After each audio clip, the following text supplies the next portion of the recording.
आज से कुछ सालों पुरानी बात है। ऊंचे ऊंचे पहाड़ों के बीच कान्हापुर नाम का एक बहुत ही छोटा लेकिन खूबसूरत सा गांव था। कान्हापुर गांव अपनी खूबसूरती के वजह से जाना जाता था।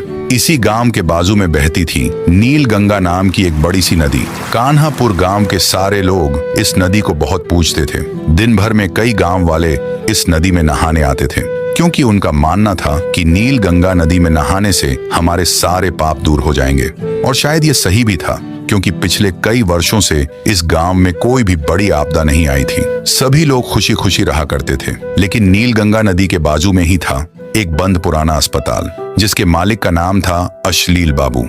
अश्लील बाबू का अस्पताल बंद नहीं था, लेकिन पिछले कई महीनों से वहां कोई भी मरीज नहीं आया था, जिसकी वजह से उस अस्पताल के सारे कर्मचारी काम छोड़कर भाग गए थे। पूरा अस्पताल खाली खाली सा रहता था। अश्लील बाबू को अपने अस्पताल की बहुत चिंता होती थी। पूरी रात वो अपने सुनसान अस्पताल के बाहर यही सोचा करता था, आखिर क्या गलती हुई है मेरे से मालिक।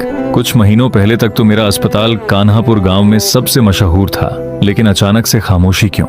आखिर मैंने किसका बुरा किया है? मेरे पास जो भी थोड़े बहुत पैसे बचे हुए थे, उससे तो मैं आराम से खा पी लिया, लेकिन अब तो मेरे सारे पैसे भी खत्म होने वाले हैं। आखिर कैसे मेरे बीवी बच्चे का पेट पलेगा? यही सोच सोच कर वो दुखी हुआ करता था। देखते ही देखते महीनों बीत गए। अब भी तक अश्लील बाबू का अस्पताल खंडहर पड़ा हुआ था। न कोई मरीज, न कोई डॉक्टर। अस्पताल में सन्नाटा ही सन्नाटा छाया हुआ था। लेकिन किसी भी इंसान की इंतजार की घड़ी कभी न कभी टूट ही जाती है, और अश्लील के साथ भी कुछ ऐसा ही हुआ। एक दिन की बात है, बाल बच्चों के पेट पालने के चलते अश्लील बाबू के दिमाग में एक बहुत ही घटिया तरकीब आती है। बस बहुत हुआ। आज के इस मतलबी जमाने में ईमानदार और मासूम बनकर कुछ नहीं होने वाला।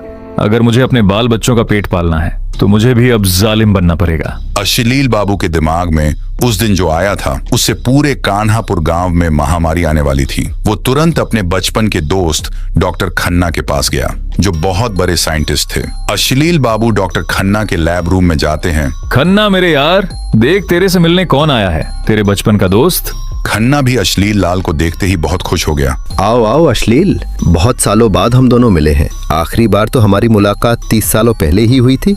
और बताओ, तुमने तो बोला था कि मैं अस्पताल खोलूंगा, उसका क्या हुआ? हाँ भाई, मैंने अस्पताल सही में खोला भी था, और ऊपर वाले की कृपा से मेरा अस्पताल 10 सालों तक अच्छे से चला भी। लेकिन मेरे से बहुत बड़ी गलती हो गई थी कि मैं ईमानदार था, और तुझे तो मालूम ही है आज के जमाने में ईमानदार का क्या ही गुजारा होगा। इसलिए मेरा अस्पताल अब लगभग बंद होने की कगार पे आ गया है। लेकिन तू मेरे बचपन का दोस्त है, तो क्या तू मेरा एक छोटा सा काम कर देगा? अगर इस कहानी का पूरा एपिसोड देखना है तो चैनल के नाम के नीचे क्लिक करके पूरी फिल्म देख लो।